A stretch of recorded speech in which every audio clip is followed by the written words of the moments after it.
अस्सलाम वालेकुम dear students, welcome to English. आज सबसे पहले हम इंग्लिश का इंट्रोडक्शन करेंगे।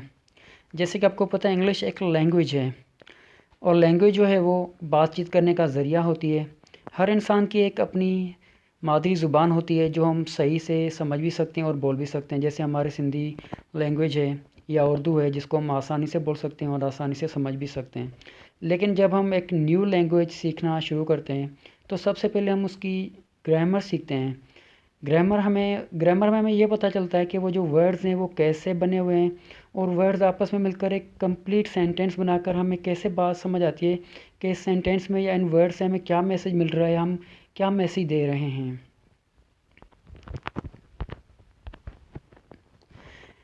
इंग्लिश लैंग्वेज जो है वो बेसिकली 26 अल्फ़ाबेट्स पर मबनी है।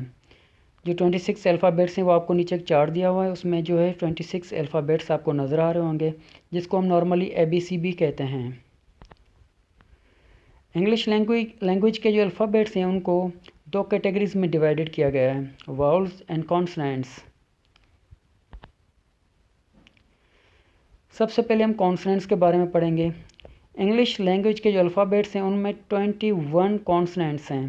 नीचे एक चार्ट दिया गया जिसमें आपको कुछ अल्फ़ाबेट्स नज़र आ रहे हैं। ये 21 हैं जो कॉन्सोनेंट्स हैं।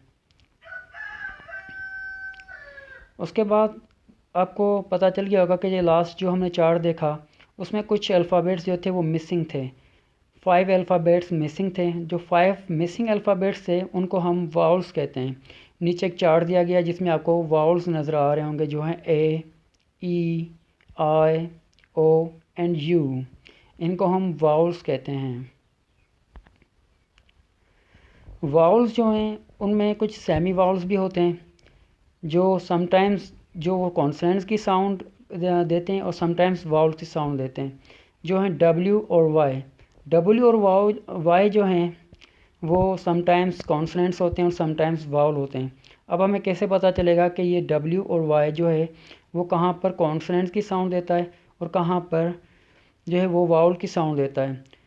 तो जब भी W किसी वर्ड के शुरुआत में आ जाए, स्टार्टिंग में जो है वो वर्ड अल्फ़ाबेट W हो तो वो कॉन्सोनेंट होगा। लेकिन जब अगर W जो है वो मिडिल में, बीच में या एंड में, आखिर में आ जाए तो वो वाउल की साउंड देता है। सेम इसी तरह Y जो है वो अगर स्टार्टिंग में हो, शुरू में हो, तो उसको हम कॉन्सोनेंट की तरह पढ़ेंगे, कॉन्सोनेंट साउंड होगा। लेकिन जब Y मिडिल में या वर्ड के लास्ट में होगा तो वो वाउल की साउंड देगा। उम्मीद है आपको आज का लेसन समझ आ गया होगा। इंशाल्लाह अगले लेसन में फिर मिलेंगे। अल्लाह हाफ़िज़।